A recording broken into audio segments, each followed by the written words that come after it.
بسم الله الرحمن الرحيم عم يتساءلون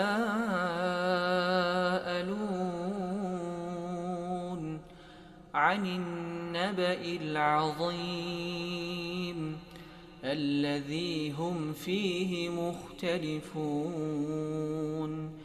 كلا سيعلمون ثم كلا سيعلمون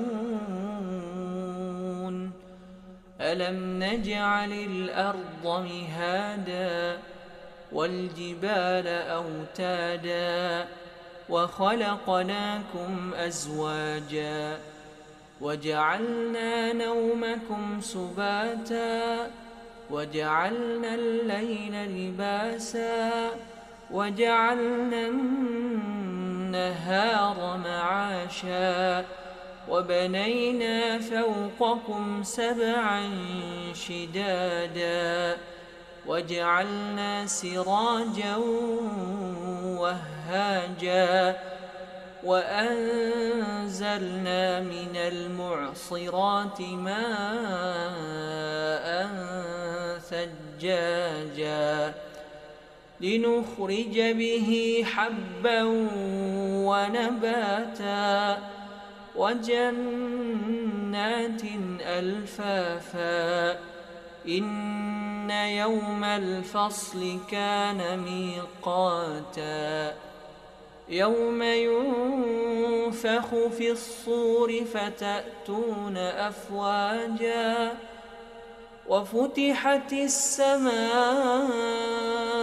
فكانت أبوابا وسيرت الجبال فكانت سرابا إن جهنم كانت مرصادا للطاغين مآبا لابثين فيها أحقابا لا يذوقون فيها بردا ولا شرابا إلا حميما وغساقا جزاء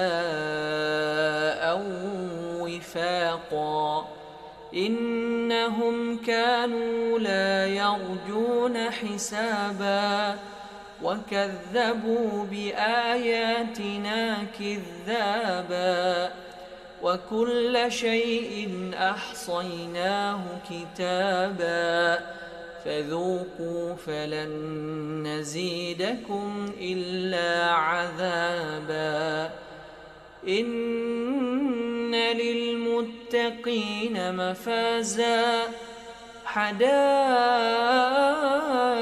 وأعنابا وكواعب أترابا وكأسا دهاقا لا يسمعون فيها لغوا ولا كذابا جزاء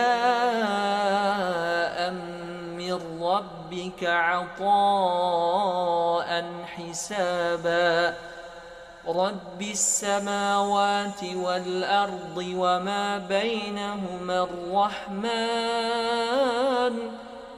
لا يملكون منه خطابا يوم يقوم الروح والملائكة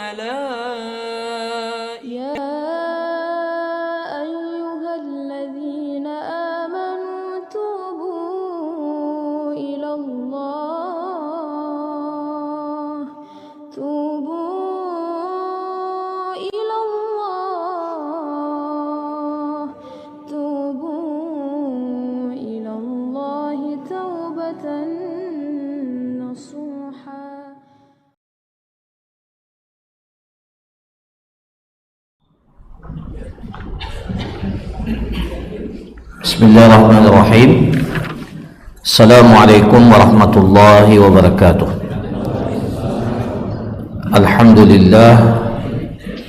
Alhamdulillahi rabbil alamin wal aqibatu lil muttaqin wala udwana illa 'alal zalimin Wassalatu wassalam ala man la nabiyya ba'dah wa ala alihi wa sahbihi wa tabi'in wa man tabi'ahum bi ihsan ila yaumiddin, amma ba'du. Hadirin jamaah salat maghrib yang dirahmati oleh Allah Subhanahu wa ta'ala. Yang pertama tentunya tak henti-hentinya kita memuji dan terus bersyukur kepada Allah Subhanahu wa ta'ala yang masih berkenan memberikan kepada kita kesempatan, kesehatan, kekuatan sehingga kita dapat melaksanakan tugas ibadah menghambakan diri kepada Allah Subhanahu wa ta'ala. Mudah-mudahan dengan keistiqomahan, konsistensi melaksanakan perintah-perintah Allah Subhanahu wa ta'ala serta berusaha semaksimal mungkin meninggalkan segala apa yang dilarang dan dibenci oleh Allah Subhanahu wa ta'ala, kita dapat mewujudkan ketakwaan pada diri kita, di mana ketakwaan itulah tujuan utama dari pensyariatan ibadah yang disyariatkan oleh Allah Subhanahu wa ta'ala. Kemudian pada malam hari ini kembali kita melanjutkan kajian kita, pembahasan atau kajian kitab Fiqhul Muyassar, Fiqhul Muyassar, di mana pada malam hari ini kita akan masuk pada seperempat kedua dari pembahasan fikih. Jadi fikih itu secara umum dibagi empat, para jamaah sekalian ya, dibagi empat. Seperempat pertama adalah fiqhul ibadat, fikih ibadah ya, fikih ibadah, mulai dari ibadah yang terkait dengan sholat sampai ibadah yang disebut dengan jihad fi sabilillah ya. Itu yang pertama, dan inilah yang mengambil porsi terbesar dari fikih itu ya. Kenapa mengambil porsi terbesar? Karena itulah tugas dan kewajiban kita hidup di atas muka bumi ini. Kita diciptakan untuk beribadah, maka panduan ibadahnya sangat lengkap ya. Alhamdulillah ini sudah kita selesaikan ya, secara umum, meskipun tentunya di sana ada ibadah-ibadah yang lain yang mungkin belum tercover, belum kita jelaskan. Tapi secara prinsip semua ibadah yang disyariatkan, apalagi ibadah-ibadah yang wajib, itu sudah kita jelaskan dalam pembahasan-pembahasan kita yang lalu. Kemudian seperempat yang kedua, nah ini yang kita akan masuk dalam pembahasannya, yaitu fiqhul muamalat ya, fikih yang terkait dengan muamalat. Apa itu muamalat? Muamalat itu terkait dengan interaksi kita dengan orang lain. Tetapi secara khusus ketika disebut fikih muamalat, bukan terkait dengan interaksi yang bersifat umum, tetapi yang dimaksud dengan fikih muamalat itu adalah terkait dengan persoalan harta. Ya, jadi fiqhul muamalat itu biasa juga disebut dengan fikih al-mal, fikih pengelolaan harta, di mana aspek terbesar dalam pengelolaan harta itu masuk dalam bab muamalat. Ada aspek harta dalam ibadah, dalam persoalan ibadah seperti zakat, ya, seperti zakat, ya. Tetapi dia terkait dengan persoalan ibadah yang aturannya diatur secara ketat di dalam syariat agama kita. Tetapi selebihnya ini masuk dalam bab muamalat, di mana persoalan muamalat ini sangat dinamis, ya. Terjadi perubahan, terjadi perbedaan antara satu tempat dengan tempat yang lain, antara satu kondisi dengan kondisi yang lain. Beda dengan zakat. Zakat tidak ada yang berubah, meskipun pada perkembangannya ada hal-hal yang memang masuk dalam persoalan-persoalan kontemporer, tetapi secara prinsip sudah diatur bagaimana pengelolaan, bagaimana fikih zakat itu. Tapi dalam fikih muamalat, ya, tidak, ya. Dia fikih muamalat ini sangat dinamis, ya. Apa yang tidak difikirkan oleh orang-orang terdahulu, ya, ternyata sekarang sudah dilakukan, didapati di tengah-tengah kehidupan kita. Maka, ya, insyaallah kita akan belajar fikih muamalat ini dalam, kalau dalam kitab ini ada 23 bab insyaallah, ya. Ya, semuanya terkait dengan masalah pengelolaan harta, ya. Karena dianggap bahwa harta ini menjadi sebuah tonggak penting kehidupan. Kehidupan kita tidak akan tegak berdiri secara sempurna kecuali ditopang oleh yang namanya harta. Allah Subhanahu wa taala berfirman, "Wala tu'tus sufaha'a amwalakum allati ja'alallahu lakum qiyama." Jangan kalian berikan harta itu kepada orang-orang sufaha, orang-orang yang tidak punya kelayakan mengelola harta, ya. Jangan kalian serahkan harta kalian kepada sufaha, kepada orang yang tidak memiliki kelayakan dalam pengelolaan harta. Kenapa? Karena harta itu allati ja'alallahu lakum qiyama. Karena harta itu telah dijadikan oleh Allah Subhanahu wa taala qiyam, sebagai tonggak kehidupan dalam kehidupan kita. Jadi tidak bisa kita berlepas diri dari persoalan harta. Bahkan kita diperintahkan di dalam agama kita untuk menjadi orang yang memiliki harta, ya. Kita diperintahkan miskin atau diperintahkan kaya?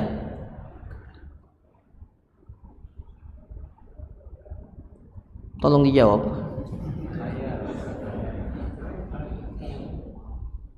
Kenapa ada ibadah zakat? Kenapa ada ibadah haji? Kenapa kita disuruh sedekah? Kenapa kita disuruh wakaf? Kenapa kita disuruh untuk memberikan wasiat, memberikan hibah? Ya. Itu artinya kita diperintahkan agar kita ini memiliki kekayaan. Ya. Karena tidak mungkin Allah menjadikan harta ini sebagai tonggak kehidupan kalau kita ini tidak memiliki kekayaan. Ya. Bahkan Allah Subhanahu wa taala telah menyebutkan bahwa harta itu sesuatu yang baik. Ya. Wal 'adiyati dhabha fal muriyati qadha fal mughirati subha fa atharna bihi naq'a fawasatna bihi jam'a innal insana li rabbih lakanud wa innahu lihubbil khair. Apa itu al khair? Kebaikan. Tapi yang dimaksud di situ kebaikan adalah harta. Wa innahu, dan sesungguhnya manusia itu lihubbil khairi lasyadid, cintanya kepada kebaikan itu sangat dalam. Tapi apa yang maksud dengan kebaikan di sini adalah Allah sebut dia kebaikan. Ya. Tapi yang dimaksud dengan kebaikan di sini adalah harta. Ya. Begitu pula dalam ayat yang terkait dengan wasiat. Ya. Allah Subhanahu wa taala mengatakan, "Idza hadara ahadakumul mautu in taraka khaira al-wasiyah." Apabila seseorang menjelang kematiannya, idza hadara ahadakumul maut, ketika menjelang kematiannya, in taraka khaira, kalau dia meninggalkan khaira, kebaikan. Apa yang dimaksud dengan kebaikan di sini? Al-mal al-katsir, harta yang banyak. Maka hendaklah al-wasiyah, dia menuliskan wasiat. Nah, kapan kita berwasiat? Kapan kita bisa berwasiat? Setengah atau sebagian dari harta kita wasiatkan untuk anak yatim, untuk fakir miskin, untuk kita wakafkan untuk kebaikan yang pahalanya kita harapkan mengalir terus untuk kita setelah kita meninggal dunia. Kapan kita bisa berwasiat? Kalau punya harta yang banyak. Ya. Jadi hukum asalnya kita disuruh. Kenapa ragu-ragu? Bagaimana mau bisa al-malul katsir kalau antum tidak punya harta? Jadi hukum asalnya kita diperintahkan untuk kaya, ya, punya harta. Ya. Meskipun ketika harta itu dimiliki oleh seorang muslim, persepsi pandangan dia dengan terhadap harta itu berbeda dengan kebanyakan manusia yang lainnya. Nah, itu persoalannya. Nah, bagaimana dia berbeda? Harus belajar fikih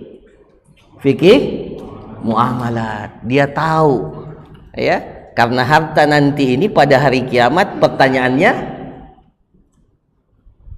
berapa? Dua, min aina iktasabahu wa fima anfaqah. Bagaimana dia cara mendapatkan harta dan bagaimana dia belanjakan. Dua pertanyaannya. Jadi mau kaya atau jadi miskin? Tetap harus jadi kaya. Ya. Iya. Seperti itu para jamaah sekalian. Ya. Tidak mungkin ada fikih muamalat ini kalau kita tidak diperintahkan untuk mengelola harta. Ya. Harusnya yang mengelola harta di kehidupan dunia ini orang Islam. Harusnya kan seperti itu. Ya. Tapi kenapa yang mengatur sistem ekonomi kita bukan aturan Islam? Ya. Justru yang mengatur kehidupan kita, harta, pengelolaan harta diatur dengan cara-cara yang sebagiannya bahkan bertentangan dengan prinsip-prinsip Islam. Kenapa? Karena cara pandang kita terhadap harta itu sejak awal memang sudah keliru. Bahkan sebagian kaum muslimin memilih untuk lebih menjadi orang miskin. Sehingga dia tidak mempunyai ikhtiar yang maksimal untuk mendapatkan harta. Nah, ini yang perlu kita luruskan. Ya, ada kisah Ibrahim ibn Adham, seorang ulama. Ya. Awalnya beliau sebagai seorang saudagar yang kaya raya, bahkan memimpin sebuah kafilah dalam perdagangan. Dalam sebuah perjalanan tiba-tiba dalam perjalanan itu dia diperlihatkan ada seekor burung yang patah sayapnya, tidak bisa terbang. Tidak bisa terbang. Akhirnya dia katakan kepada rombongannya, kita berhenti, kita mau lihat ini burung yang tidak bisa terbang ini, bagaimana dia dapat rezeki, makanan. Akhirnya dia perhatikan lama, tiba-tiba datang burung yang lain, itu mengantarkan makanan untuk burung yang sakit itu, yang patah sayapnya. Setelah itu berubah kehidupan Ibrahim ibn Adham. Dia tidak mau lagi bekerja, tidak mau lagi jadi pedagang. Kenapa? Dia bilang itu burung yang sakit saja itu datang rezekinya. Akhirnya dia berhenti bekerja. Betul tidak sikapnya ini?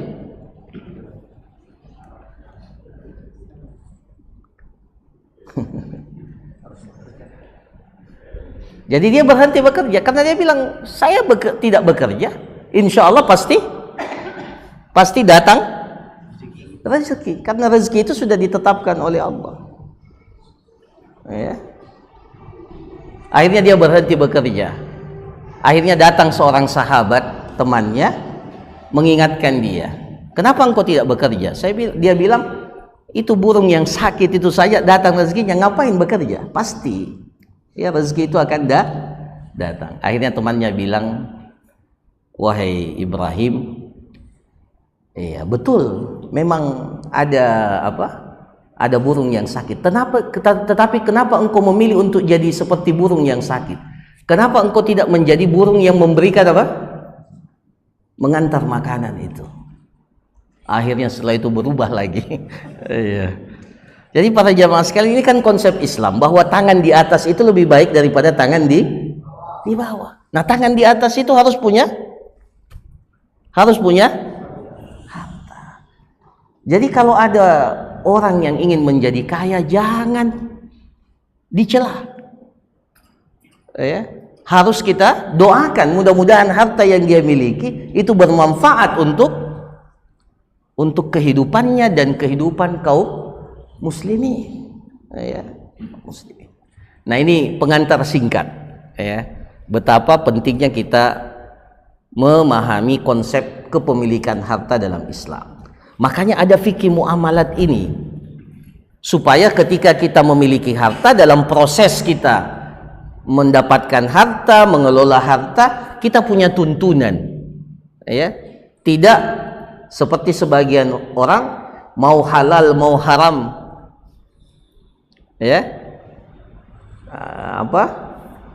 yang penting dapat untung, yang penting dapat harta. Tidak, prinsip kita tidak seperti itu. Kita mau kaya, kita mau mendapatkan harta, tetapi dengan cara yang dibenarkan dalam syariat. Tapi kalaupun ternyata Allah menakdirkan kita tidak kaya-kaya, karena memang menjadi sunnatullah dalam perjalanannya kehidupan manusia, pasti ada yang kaya, ada yang, selama pensyariatan zakat itu ada, berarti orang miskin itu pasti ada. Nggak mungkin tidak ada, karena Allah mensyariatkan sesuatu itu sudah paling tahu bahwa kondisi kehidupan manusia ya pasti seperti itu. Tapi kalaupun kita ditakdirkan oleh Allah, tapi kita juga punya pengetahuan terhadap pengelolaan harta ini. Jangan sampai seperti yang dikatakan, kadal faqru an yakuna kufran, terkadang kefakiran itu menjadikan seseorang itu kufur. Gara-gara kefakirannya, gara-gara dia miskin, akhirnya apa? Dia tidak lagi dia tidak lagi melihat bahwa ternyata aturan agama kita ini sangat ketat dalam persoalan harta. Nah, jadi dari sini kita memahami betapa pentingnya kita memahami fikih muamalat. Nah, para jamaah sekalian, malam hari ini kita masuk pada pembahasan bab yang pertama, fil buyu'. Ini bab yang paling luar biasa. Mungkin ya ini nanti kita selesaikan dalam 5 atau 6 pertemuan ya, untuk bab yang pertama ini, fil buyu', tentang jual beli. Ya. Kita akan jelaskan dalam bab ini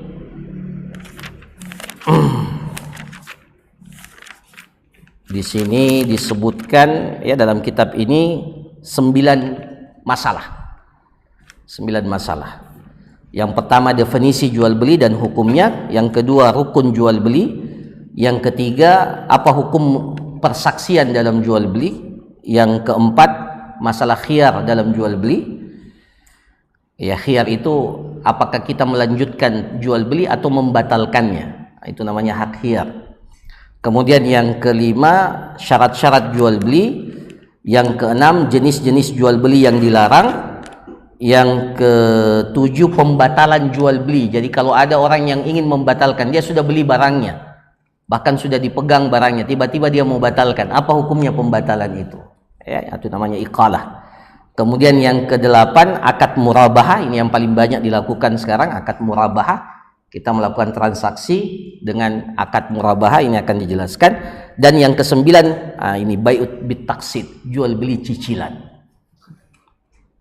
Hampir setiap rumah kaum muslimin sekarang itu mempunyai apa? Cicilan. Punya fikihnya? Enggak ada fikihnya. Ya.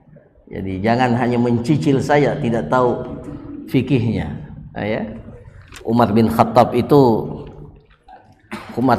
itu punya cambuk, dan setiap kali di pasar dia pergi inspeksi ke pasar, dia bawa cambuknya. Dia bilang apa?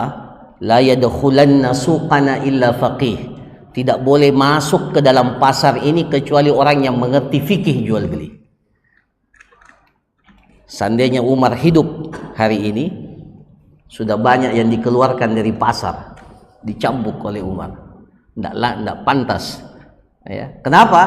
Karena kalau tidak mengerti, dia bisa terjatuh kepada hal-hal yang diharamkan. Ya.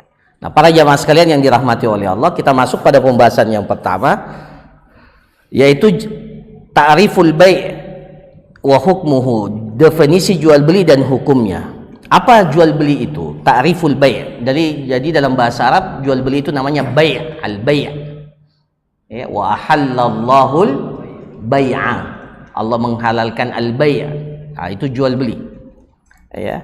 Jadi apa itu al-bai'? Al-bai' itu secara bahasa bermakna al-bai'u fil lughati akhdhu syai'in wa i'ta'u syai'in. Mengambil sesuatu dan menyerahkan sesuatu. Itu secara bahasa. Dari kata ba'ah. Al-ba'ah itu ini lengan kita ini. Ini namanya ba'ah. Ya, al-ba'ah. Jadi kalau kita melakukan transaksi jual beli, kita sedang pada saat kita jual beli, ada yang diserahkan oleh tangan kita ini, ada yang diambil. Itu asal jual beli dari kata al-ba'ah. Akhdhu syai'in wa i'ta'u syai'in, mengambil sesuatu dan menyerahkan sesuatu. Itu secara bahasa. Adapun fi syara', adapun secara syariat, di sini didefinisinya. Karena ada dengan harta yang ada. Seperti kalau kita beli bakso. Kita kasih kita pertukarkan uang kita 5.000 dengan 1 mangkok bakso. Itu sedang jual beli karena dipertukarkan uang 5.000 karena itu harta, ya, dengan bakso yang juga harta. Jadi mubadalatu malin bimal. Ya. Tapi kalau dia pesan bakso, mas baksonya, setelah dia makan, dia bilang pekan depan ya dibayar, ya. Atau dicatat dulu. Nah, ini yang biasa ya, itu pengalaman. Berarti dia pertukaran harta juga sebenarnya, mubadalatun mal bimal. Ada harta yang dipertukarkan, tapi salah satunya itu masih dalam tanggungan, tidak ada pada saat itu, nanti. Itu namanya fi zimmah. dalam tanggungan. Jadi dalam jual beli itu tidak mesti semuanya harus ada, tidak mesti cash semuanya. Ya, jadi ada mubadalatu malin bimal. Jadi para ulama ketika mendudukkan atau membuat definisi itu sangat detail. Ya, jadi mubadalatu malin bimal. Ya, baik alat pembayarannya yang tidak ada atau barangnya yang tidak ada. Kita kadang beli barang tapi barangnya tidak ada. Ada sistem inden, tahu inden? Ya, kita ada mobil keluaran terbaru. Kita bayar duluan, tapi mobilnya belum ada. Boleh enggak itu? Nah, itu nanti diatur dalam fikih jual beli. Tapi konsepnya itu jual beli juga.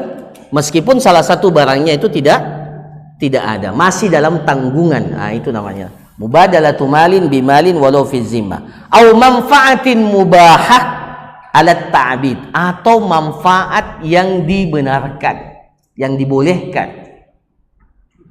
Manfaat yang dibolehkan. Apa contohnya manfaat? Hah? Jasa. Ya, jasa. Atau sesuatu yang bisa kita ambil manfaatnya. Ya. Manfaatnya. Contohnya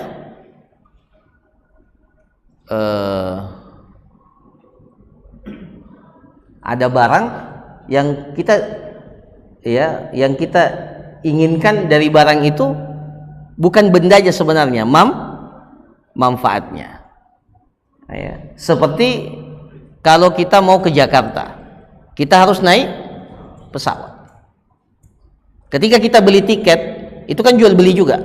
Tapi apa yang kita beli? Kita beli pesawatnya atau beli?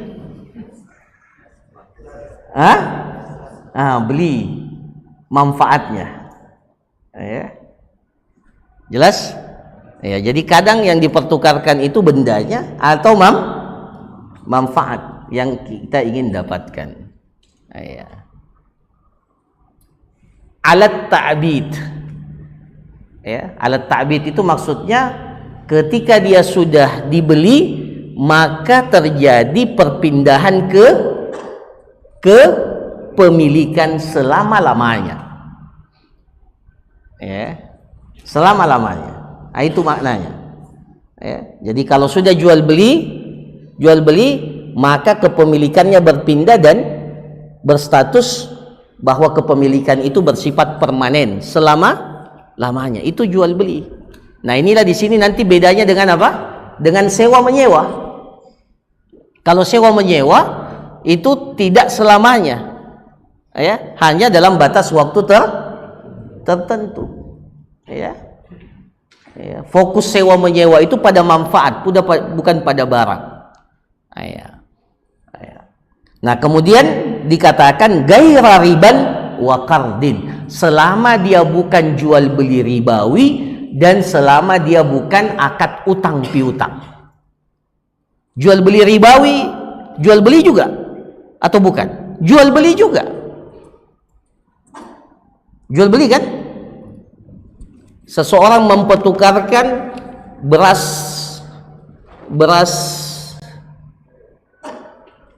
yang murah.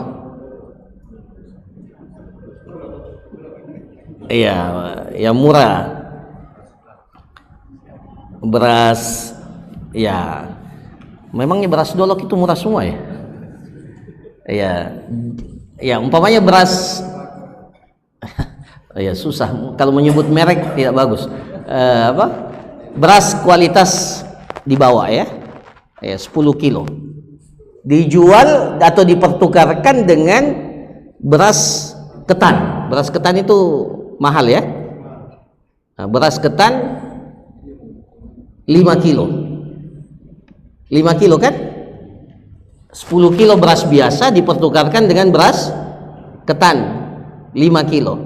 Terjadi tidak pertukaran apa? Harta dengan harta. Terjadi tidak? Terjadi. Ya, ini menyerahkan kepada si B 10 kilo ini dan si B menyerahkan kepada A. Dipertukarkan. Jual beli. Jadi dia jual beli. Tapi boleh atau tidak? Oh iya. Tidak boleh. Karena dia masuk dalam kategori riba. Karena kalau dia barang sejenis, dan masuk dalam kategori barang ribawi, maka syaratnya harus sama. 10 kilo beras biasa ditukar dengan beras ketan juga 10 kilo. Tidak boleh salah satunya lebih daripada yang lain. Maka ketika dia terjadi seperti ini, kita katakan dia jual beli, tapi tidak masuk dalam konsep jual beli yang dibolehkan di dalam syariat, karena dia masuk dalam kategori riba. Insya Allah setelah jual beli ini ada pembahasan riba, ya, secara khusus. Nanti kita belajar riba, ya, secara khusus. Jangan dulu tergesa-gesa sekarang. Iya, riba nanti bab yang kedua. Iya, tahu dulu jual beli. Iya, baru setelah itu nanti kita lihat tentang masalah riba. Nanti riba juga, ya, perlu pendalaman. Ya. Atau qardin, atau qard. Apa itu qard? Utang piutang itu terjadi pertukaran tidak? Saya pinjam uang 1 juta. Kemudian saya janji bayar bulan depan 1 juta. Itu juga terjadi pertukaran, ya. Saya diberikan 1 juta, kemudian saya memberikan lagi 1 juta. Ya, kalau qardnya yang benar, ya. Ya, karena bisa juga akad itu qard sebenarnya. Kredit itu dari bahasa Arab, dari kata qard. Ya. Tapi tidak dikatakan dia jual beli. Ya, jadi utang piutang itu tidak dikatakan jual beli dalam Islam. Ya, ini nanti juga ada pembahasan khusus. Dalam Islam akad qard itu adalah akad tabarru, akad kebajikan. Kita mau bantu orang, tidak mengharapkan sama sekali keuntungan. Tapi kenapa yang banyak yang mau cari untung? Itu karena dia tidak mengerti fikih muamalat. Iya. Nah, jadi para jamaah sekalian yang dirahmati oleh Allah, itu jual beli. Jadi jual beli itu adalah mempertukarkan harta dengan harta walaupun dalam tanggungan, atau mempertukarkan harta dengan satu jenis manfaat tertentu yang dimiliki secara terus menerus, ya, alat ta'bid, ya, selama-lamanya, karena berpindah status kepemilikannya selama di dalamnya tidak ada akad ribawi dan di dalamnya bukan akad utang piutang. Itu jual beli. Apa dalilnya para jamaah sekalian? Dalil jual beli ini banyak, ya. Di antaranya tadi firman Allah Subhanahu wa taala, wa ahallallahul bai'a. Allah telah menghalalkan jual beli. Dalam hadis dari riwayat lima rawa Ibnu Umar radhiyallahu anhuma, apa yang diriwayatkan dari sahabat Ibnu Umar radhiyallahu anhuma, anna Rasulullah sallallahu alaihi wasallam qala, Rasulullah sallallahu alaihi wasallam bersabda, idza tabaya'a ar-rajulani, apabila dua orang saling melakukan transaksi jual beli. Jadi ucapan Rasulullah ini sekaligus menunjukkan kebolehan tentang jual beli. Idza tabaya'a ar-rajulan, apabila dua orang melakukan transaksi jual beli, fakullu wahidin minhuma bil khiyar, maka setiap dari keduanya itu memiliki hak khiyar. Apa itu hak khiyar? Nanti ada pembahasan khusus, ya, dalam pembahasan ini. Hak untuk membatalkan jual beli atau tetap melanjutkan jual beli, itu namanya hak khiyar. Fakullu wahidin minhuma bil khiyar ma lam yatafarraqa wa kana jami'an, selama keduanya belum berpisah dan semuanya kedua-duanya masih dalam satu majelis, ya. Nah, jadi hadis ini menunjukkan tentang kebolehan jual beli. Dan di sini dikatakan wa ajma'al muslimun, para ulama kaum muslimin itu bersepakat tentang dibolehkannya jual beli secara umum, fil jumlah. Jadi secara umum jual beli ini dibolehkan. Bahkan, ya, di sini dikatakan wa hajatun nas da'iyatun ila wujudi, ini menjadi kebutuhan manusia, ya, karena setiap kita tidak memiliki apa yang semua kita butuhkan. Apa yang kita butuhkan tidak semua berada pada diri kita, atau tidak masuk dalam kategori kepemilikan kita. Kadang kita membutuhkan sesuatu di mana sesuatu itu berada pada orang lain. Dan tidak semua orang juga mau memberikan apa yang kita butuhkan itu secara gratis. Ya. Ya. Ya. Tidak semua orang, ya. Bahkan Mungkin sebagian kecil saja yang mau memberikan apa yang kita butuhkan itu secara gratis. Rata-rata mereka ingin bahwa apa yang diberikan itu ada imbalannya, ada balasannya. Ya. Nah, maka ya wa tata'allaqu bihi maslahatuhu, dan ini terkait dengan kemaslahatannya. Wala wasilata ilal wusul ilaihi wa tahsili bi tariqin sahih illa bil bai', dan tidak ada cara yang benar agar kita mendapatkan apa yang menjadi kebutuhan kita kecuali dengan melakukan transaksi jual beli. Maka dengan inilah kenapa syariat kita mensyariatkan, disinilah hikmahnya terjadi atau disyariatkannya jual beli, agar kita bisa mendapatkan apa yang kita butuhkan dengan cara yang dibenarkan dalam syariat. Nah, ini yang pertama. Bahkan para jamaah sekalian, ya, sebagian para ulama mengatakan pekerjaan yang paling afdal itu apa? Masya Allah. Ya. Sebagian mengatakan berdagang itu adalah pekerjaan yang paling afdal. Ya. Apa dalilnya? Ketika Rasulullah SAW ditanya, Ayyul kasbi afdal? Ya Rasulullah, pekerjaan apakah yang paling afdal? Kata Rasulullah SAW, amalur rajuli biyadi, seseorang yang bekerja dengan tangannya sendiri. Itu pekerjaan yang paling afdal. Kemudian yang kedua, wa kullu bai'in mabrur, dan setiap jual beli yang mabrur. Itu pekerjaan yang paling afdal. Tapi syaratnya harus mabrur. Ya, jadi bukan hanya haji mabrur saja, ada juga bai'un mabrur. Ya. Jadi menjadi pekerjaan yang paling afdal kalau disertai dengan kemabruran jual beli itu. Bagaimana yang mabrur? Ya, sesuai dengan syarat-syarat yang disebutkan oleh para ulama kita yang ditetapkan dalam syariat. Para jamaah sekalian yang dirahmati oleh Allah Subhanahu wa taala, sedikit lagi. Rukun jual beli itu ada berapa? Arkanul bai'. Ini masalah yang kedua. Arkanul bai'. Rukun jual beli itu ada tiga. Arkanuhu salasa. Rukun jual beli itu ada tiga. Aqidun, orang yang berakad. Siapa itu orang yang berakad? Penjual dan pembeli. Kemudian wal ma'qudu alaihi, sesuatu yang diakadkan. Al mabi', barang yang diperjual belikan. Jadi tidak mungkin ada jual beli kemudian tidak ada objeknya. Jadi pasti harus ada objek, dan tidak mungkin ada akad tidak ada orang yang berakad. Ya, siapa yang berakad dalam jual beli? Adalah penjual dan pembeli. Kemudian yang ketiga ada namanya sighah, yang biasa kita sebut dalam akad nikah namanya ijab qabul. Ya, itu juga sighah. Jadi jual beli juga ada sighahnya. Nah, di sini dikatakan ijab itu apa? Ijab itu adalah lafaz yang keluar dari orang yang menjual. Jadi apa yang diucapkan oleh penjual itu namanya ijab. Ya, ijab. Kalau akad nikah siapa yang mengucapkan ijab ini? Penghulu. Wali perempuan atau yang diwakilkan kepada penghulu. Jadi sebenarnya bukan penghulu. Bahaya tuh kalau penghulu bisa. Nah, itu ijab. Qabul itu siapa? Yang menerima akadnya itu. Qabil tuh, saya terima akadnya. Jadi ketika penjual mengatakan saya jual, ya, saya jual, si pembeli mengatakan apa?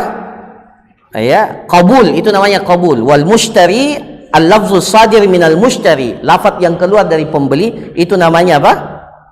Qabul. Kan yaqul ishtaraitu, saya beli, atau iya saya beli, atau dengan lafaz-lafaz yang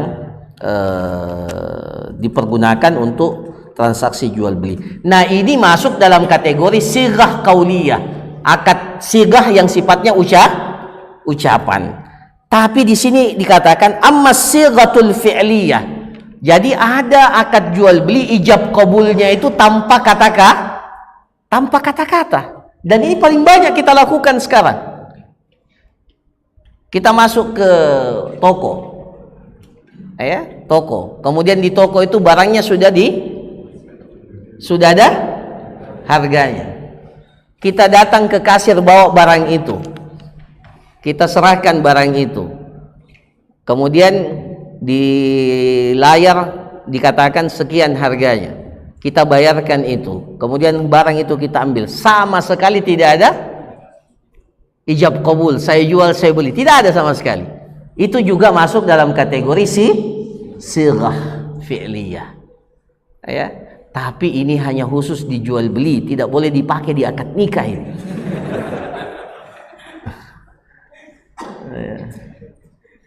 Jadi tidak boleh di akad nikah pakai isyarat, ya.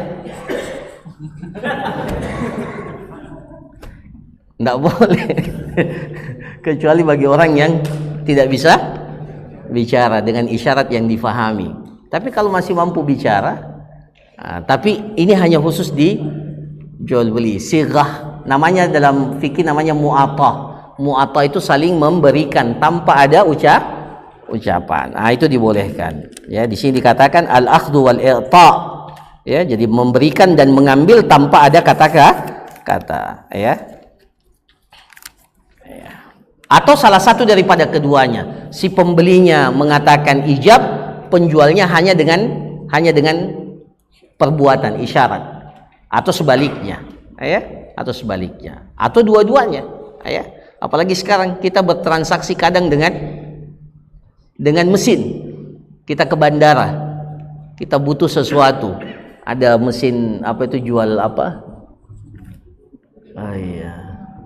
Gimana tuh ijab kabulnya tuh? Tapi namanya transaksi jual beli tidak itu? Jual beli tidak? Tapi kadang kita kasih masuk uang tidak keluar barangnya. Nah ini kalau dalam mazhab Syafi'i itu tidak sah. Karena dalam mazhab Syafi'i dikatakan jual beli itu harus dengan kata-kata. Sangat ketat mazhab Syafi'i. Tapi secara umum dibolehkan meskipun tidak dengan kata-kata. Saya kira demikian para jamaah sekalian, apa yang dapat dijadikan sebagai pengantar, ya, masuk dalam permasalahan yang kedua. Insya Allah kita lanjutkan pada pertemuan yang akan datang. Kalau ada yang ingin bertanya, satu atau dua pertanyaan, saya persilahkan. Ya, silakan. Bagaimana kalau anak kecil Ustaz yang belajar yang mungkin belum dikategorikan dengan akalnya mungkin bisa diakal-akalin gitu. Iya. Tapi dalam kondisi alhamdulillah penjualnya bisa dikatakan jujur lah. Jadi biasanya kan anak kecil disuruh umur 3 tahun sudah bisa bicara, beli kerupuk misalnya, seperti apakah belinya sah atau Iya. Jadi nanti dalam persyaratan jual beli akan disebutkan ini sebenarnya, ya. Jadi salah satu di antara persyaratan orang yang berakad itu harus rasyid. Apa itu rasyid? Memiliki kecakapan dalam pengelolaan harta. Ini secara konsep umum, ya, pengelolaan harta. Siapa itu rasyid? Rasyid itu harus bukan rasyid, harus jaizut tasarruf. Apa itu jaizut tasarruf? Dia memiliki kelayakan untuk melakukan tindakan pada harta yang dia miliki, ya. Jadi an yakuna jaiz at-tasarruf itu syarat orang yang berakad. Nah, jaiz tasarruf itu ada tiga kriterianya. Pertama balik, kemudian kedua berakal, ketiga rasyid. Apa itu rasyid? Rasyid itu memiliki kelayakan dan mengerti husnul tasarruf fil mal. Dia mengerti tata cara mempergunakan harta itu pada tempat yang layak. Itu syarat umum. Iya, jadi para jamaah sekalian, jadi kalau anak kecil disuruh jual tanahnya bapaknya, saya itu tidak jual belinya. Saya tidak. Meskipun pembelinya jujur, tidak sah dalam Islam. Ya, tidak sah. Atau paling setidak-tidaknya nanti dikembalikan kepada walinya anak kecil itu, bapaknya nanti. Kalau setelah terjadi, pada saat terjadi transaksi itu dikatakan ini akad belum jelas. Ya. Meskipun sudah deal, bahkan mungkin anaknya sudah pegang atau pegang ceknya ya, kalau uang atau apa. Nah, ya. Ataupun orang sudah transfer, tapi itu kita katakan tidak. Nah, ya. Kenapa? Karena yang melakukan akad itu belum memenuhi kelayakan. Nah, nanti dikembalikan pada orang tuanya. Kalau orang tuanya mengiyakan, membolehkan, maka akad itu akan disahkan. Tapi ini yang dikatakan secara prinsip itu tidak betul, tidak benar. Nah, ya. Nah, tapi kalau disuruh beli ke warung, beli apa? Beli roti, beli kerupuk. Nah, ini kata para ulama untuk hal-hal yang kecil dan secara umum orang sudah tahu dan anak kecil juga sudah ngerti itu bahwa harga kerupuk itu Rp2.000. Nah, maka sebagian membolehkan, ya, membolehkan. Makanya mereka tidak mengatakan balik tapi mumayyiz. Apa itu mumayyiz? Mumayyiz itu meskipun dia belum balik tapi dia sudah faham. Ini uang 5.000 cocoknya beli ini. Nah, ya. Tapi kalau yang lebih besar disuruh beli ikan, beli sayur, beli apa? Iya, nah, itu beli baju atau yang lainnya ya itu tidak masuk. Ya, seperti itu. Wallahu taala. Ya, siapa lagi? Ya, silakan untuk. Ya. Riba yang pertama itu riba nasiah, tapi mayoritas di kampus saya ini rata-rata ini apakah kategori riba fadil atau bagaimana? Lepas padi sawah yang sudah masih di dalam pohon dengan sekian juta yang biasanya sekian juta, tapi rata-rata itu selesai ditebas padinya itu adu mulut karena padi bagusnya begini, dibeli segini. Nah, akhirnya ini penebasnya ini juga taksirkan saya. Kenapa harus beli mana? Apakah ini dalam kategori riba fadil atau bagaimana? Bukan riba fadl, bukan juga riba nasiah. Iya, nanti masuk dalam pelajaran terkait dengan jual beli yang dilarang. Ya, jual beli dilarang. Ya, insyaallah sabar aja. Ya. Silakan. Ya, jangan langsung semua mau di. Ya, silakan. Yang terakhir.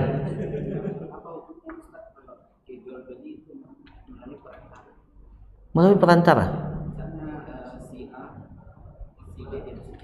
Ya.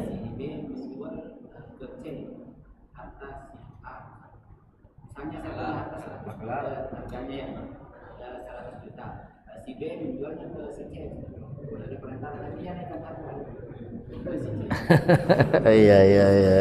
Ini paling banyak ini juga. Iya.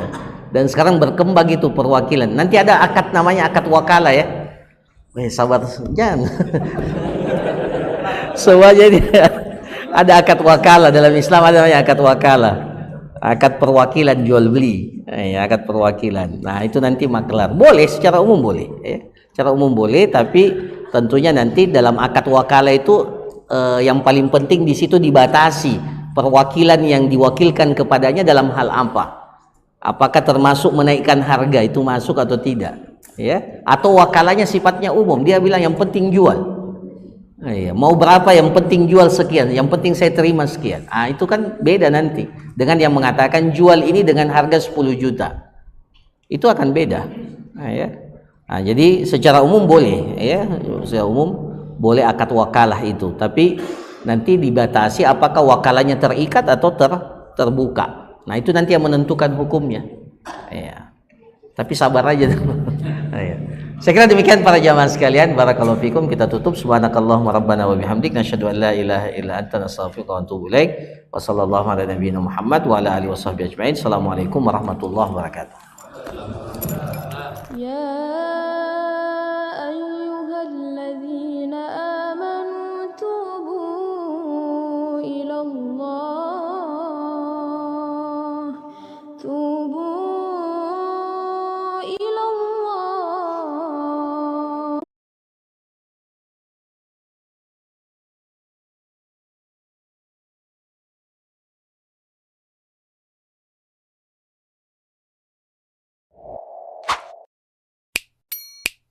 Wassalamualaikum